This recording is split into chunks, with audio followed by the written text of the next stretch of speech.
encourage your soul, enlighten your mind, and empower your faith. This is the Light Network.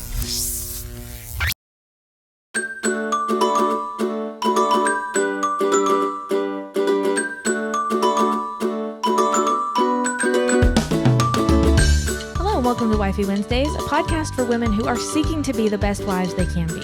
I'm your host, Emily Hatfield, and this is the show where the plan is always to do things God's way, especially our marriage. Last week, we discussed the cycle of the judges and the people's consistent disobedience to God and their assimilation into the people around them. Well, the culmination of that kind of all comes to a head when we get to the book of 1 Samuel. The book begins with the faithfulness of God to a woman named Hannah, and Samuel, the final faithful judge, is born. He will judge the people of Israel all the days of his life, and chapter 8 says that as he became old, he made his sons judges too, but they were terribly corrupt. And the people did not like this. Now, who can blame them? You don't want corrupt judges, but they still had Samuel. And really, I think this was just an excuse because here's what they do. You see, they've spent so much time looking at the people around them, letting the people around them and, let their cultures and desires get into their hearts, that they come to Samuel and they make a demand.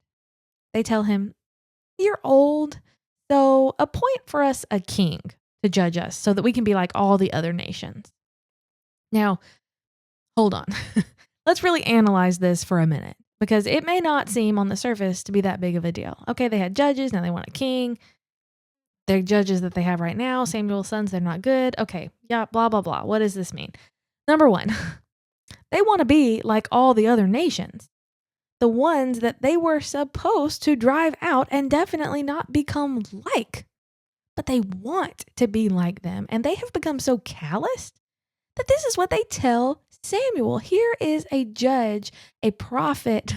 Here is someone speaking on behalf of God. And they are so callous that they'll go to him and say, "Hey, we want to be like all of these other nations, these rebellious, sinful nations. We want to be like them." But in the second place, they want someone to be over them. But that someone is to be a human, like all the rest of the nations, and not God. Now, are you seeing what this request really is? The people come to Samuel and they say, "We don't want God. We want someone else." And this is exactly how God sees it. He tells Samuel in 1 Samuel 8:7, "Obey the voice of the people in all that you say, for they have not rejected you. They have rejected me from being king over them."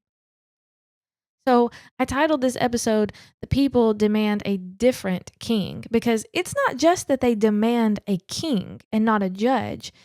It's that they had a king that they didn't want. Rejected the headship of God and wanted a human to come in and help them to look even more like all the people around them. Isn't it heartbreaking? Even when Samuel tells them all the ways that a king will behave and how it won't be what they want, it won't be what's best, they argue and refuse and demand a king in order to be just like all the other nations. This hurts my heart. I don't know if it's because we've been building to this point, right, throughout this season, looking at all of the ways that God has continued to be faithful. Here we are. God is so, so good and has been. And he's been completely rejected by this people that he's brought up. He made them a people. He blessed them and gave them many, many, many people to become this nation. And then he brought them out of slavery. He gave them a new inheritance. He gave them this land. And they don't even say thank you. They don't live lives of gratitude. They're entitled. They want to look like and act like everyone else instead of living in submission to the God of the universe. This is what sin does. It blinds you to reason. I mean, if you really think for just a moment, you'd see that God has done all of this. He delivered from Egypt. He delivered from the vicious, enemies all throughout Judges. He delivered over and over and over again. God blessed and delivered, and over and over and over again, these people rejected him. How many times did Moses intervene? And then Joshua warned. And then the judges tried. And now Samuel pleads. But no, when people don't want God, there's no reasoning. Their eyes have become fixed on something. In the case of the Israelites, their eyes are fixed upon the nations around them. And that happens a lot today, too. People become fixed upon popularity, upon, what the people around them think. They want to look and think and act like them, not obey God. Because sometimes obeying God is embarrassing, hard, or not politically correct. I'm so sad for God in this moment. I mean, if you've ever been rejected, then you know that feeling, right? And really, we can't even fully imagine what this level of rejection feels like. I mean, maybe it's similar to a spouse who's been cheated on and abandoned, but that's not a perfect parallel because even the forsaken spouse wasn't a perfect spouse, hadn't done everything for that person. But we get it, right? This level of rejection, awful, heartbreaking. And so the amazing thing is that God maintains who he is despite these people. They abandon him, but he stays close to them. He gives a king. As we'll see, when those kings aren't who they ought to be, God is still there, ready to pardon and forgive and comfort and win the battles. How amazing is our God.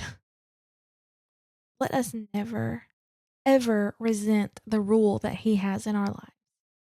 May we never ask for someone else to be over us and not him. May we never look to someone else ahead of God. May we never seek someone else's approval more than we seek God's. May we never desire to be more like people who don't know God. May we only ever desire to become more like his son, conformed to his image more and more every single day. When I look at this picture in 1 Samuel, when God says, they haven't rejected you, they've rejected me. They don't want me to be their king over them. Are we not getting a shadow? Are we not getting a glimpse of the true heartbreaking detail that's coming? Of the true rejection that's coming? You see, the king is going to come as a human. And all along the way, this is what they wanted. They wanted a human. They didn't want God. They wanted to be like everybody else and have somebody. And so God himself becomes somebody. And he comes to earth. He's the King of Kings and the Lord of Lords. Yet again, people have rejected me from being king over them. Isn't that what Jesus could say? Echoing those same words.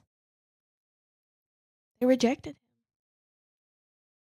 Because when people don't truly love God, it doesn't really matter what all God will do.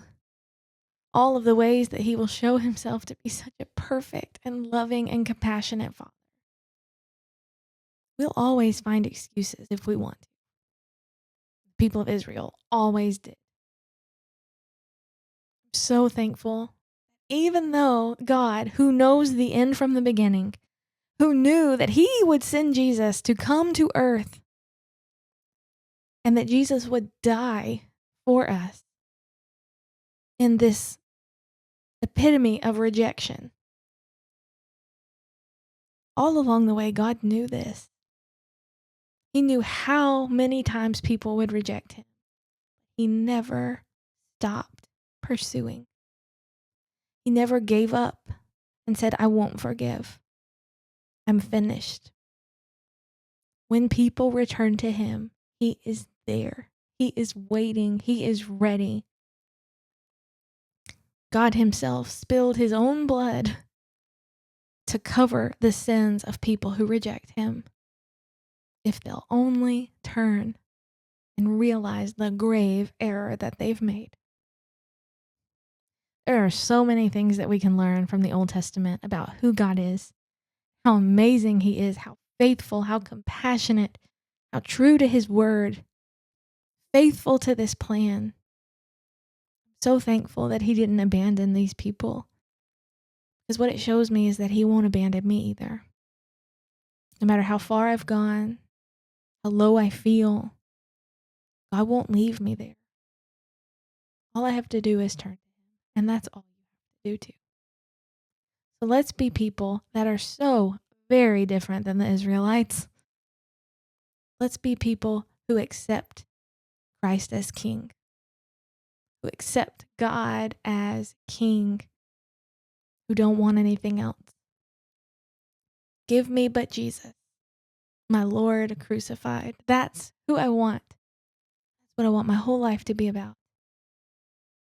God is faithful, and we have seen that on display time and time again from the beginning of the book of Genesis and now up to this point in 1 Samuel. What an amazing God we serve. We are unworthy. He loves us. He is merciful and compassionate. So very good. I'm so thankful for all of the ways that God has blessed us. And for this season, I'm specifically thankful that he's given us all of these things, all of these records that we can read and learn from about him and who he is. He wants us to know him. He wants us to serve him. And when you know him, why wouldn't you want to serve him? Samuel tried to warn the people, hey, this is what the kings are going to be like. Isn't that the message we have? Except in a positive way. This is the king we have. Look at how good he is. How faithful. Come to him. Love him. Serve him. All right. Like I said, next season, we're going to pick up here and we're going to try to make it all the way through the rest of the Old Testament.